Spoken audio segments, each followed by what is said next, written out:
কাগজটি শুনে যাই রিমান্ডে চোখ বাইদিয়া জিজ্ঞাসাবাদ করা হচ্ছে, চোখে কাপড় দিয়ে।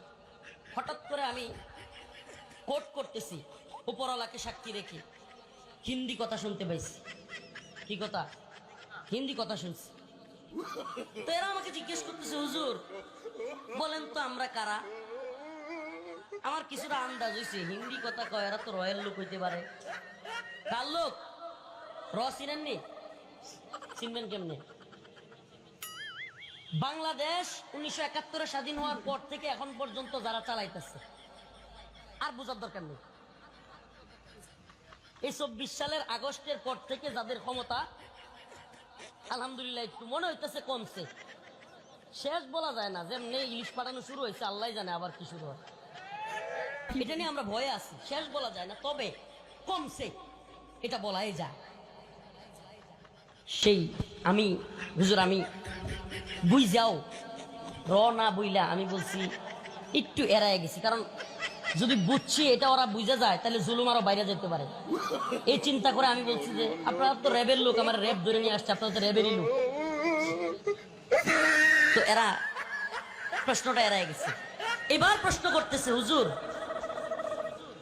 আচ্ছা বলেন তো এদেশে এমন কিছু বক্তা যারা একটু জজবাতি গরম বয়ান দেয়, মানুষকে ইয়া করে, এদের কয়েকজনের নাম বলেন, আমাদের দরকার। আমি সর্বপ্রথম আমার নাম বলছি। কার নাম? আমার নাম বলছি যে আমি জজবাতি জিয়াদি বয়ান করি।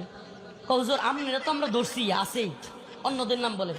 ওয়াল্লাহি একটু বাড়াইয়াও বলতেছি না, একটু বাড়ায় বলার সুযোগ নেই। এরপরে আমি একজন পীর সাহেবের নাম লিখছি, সত্যি কথা বলি, একজনের নাম লিখছি। এরপরে মামুন সাহেব হুজুরের নাম লিখছি।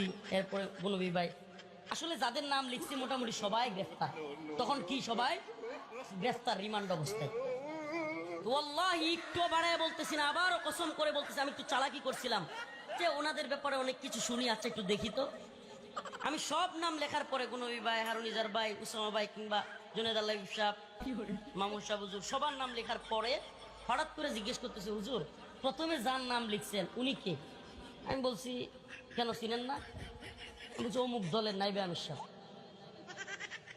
ওয়াল্লাহি কসম, 1 ইঞ্চি যদি বাড়ায় বলি, আল্লাহর কসম, আল্লাহ যেন আমার উপরে এজন্য এই কথা যদি তুহমত হয়ে থাকে, আমার উপর আল্লাহ আযাব আসে, এতটুকু বলতেছে।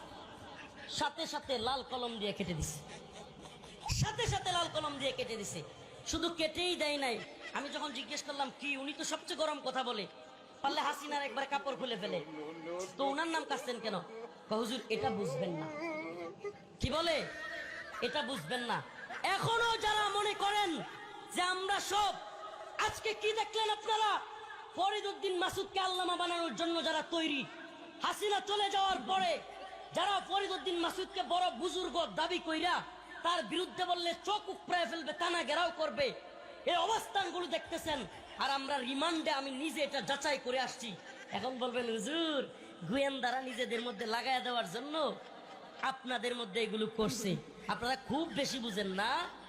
সব কিছু এত আলাদিনের চেরাগ আপনারা কই পেলেন?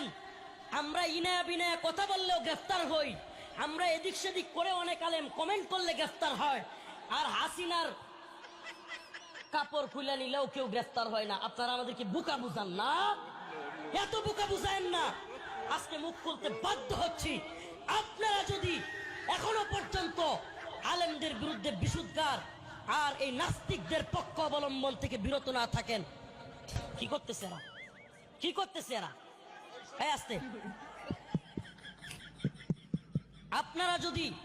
আপনারা যদি এখনো এই নাস্তিক প্রেমী থেকে বিরত না থাকেন, আর যদি বক্তব্যদেরকে বলবো আপনাদেরকে আমি ভালোবাসি, গালি দিলেও ভালোবাসি, আল্লাহ গালি দিলেও আপনাদেরকে ভালোবাসি, কিন্তু আপনারা বুঝার চেষ্টা করেন এই জালেমদের সহযোগী কারা ছিল, বুঝবার চেষ্টা করেন। বারবার তাদের সহযোগী হয়েও কারাগারে যেতে হয়নি কাদের। আজকে সেই জালেমদেরকেও শায়েস্তা করার সময় এসেছে। হয় পরিবর্তন হবেন, নিফাকি দূর করবেন, শাহবাগী ফরিদউদ্দিন মাসউদের থেকে সমর্থন উঠিয়ে নেবেন, না হলে আমাদের জবান বন্ধ হবে না ইনশাআল্লাহ। আজকে আমার রিমান্ডের ছবি ভাইরাল হয়, ফরিদউদ্দিন মাসুদের বিরুদ্ধে কথা বললে গোয়েন্দা সংস্থার কাছ থেকে এই ছবি আপনারা কিভাবে পেলেন? জবাব দিতে হবে জাতির সামনে, জাতির সামনে জবাব দিতে হবে। এতদিন হলো রিমান্ডে নিল আমাকে, প্যান্ট গেঞ্জি পরা এই ছবি আমি কান্না করে ইলিয়াস ভাইয়ের সাংবাদিক তার লাইভে এসে বললাম, আর এখন এগুলো ভাইরাল হয় ফরিদউদ্দিন মাসুদের বিরুদ্ধে বললে অবশ্যই ফরিদউদ্দিন মাসুদ গোয়েন্দা সংস্থার সাথে ছিল, আর সে হয়তো আপনাদেরকে এগুলো নিয়ে দিছে। এটা একটা হইতে পারে, নাহলে আপনাদের লিয়াজও আছে, জাতির সামনে এটাকে ক্লিয়ার করবেন। আর না হয় আমরা যেটা দেখে আসছি রিমান্ডে আপনাদের নাম লাল কালি দিয়ে কেটে দেওয়া, আপনারা বলবেন হুজুর অন্ধভক্তি, ভাই এটা ধ্বংস হয়ে যাবেন আপনারা, অন্ধভক্তি, এত অন্ধভক্ত হয়েন না।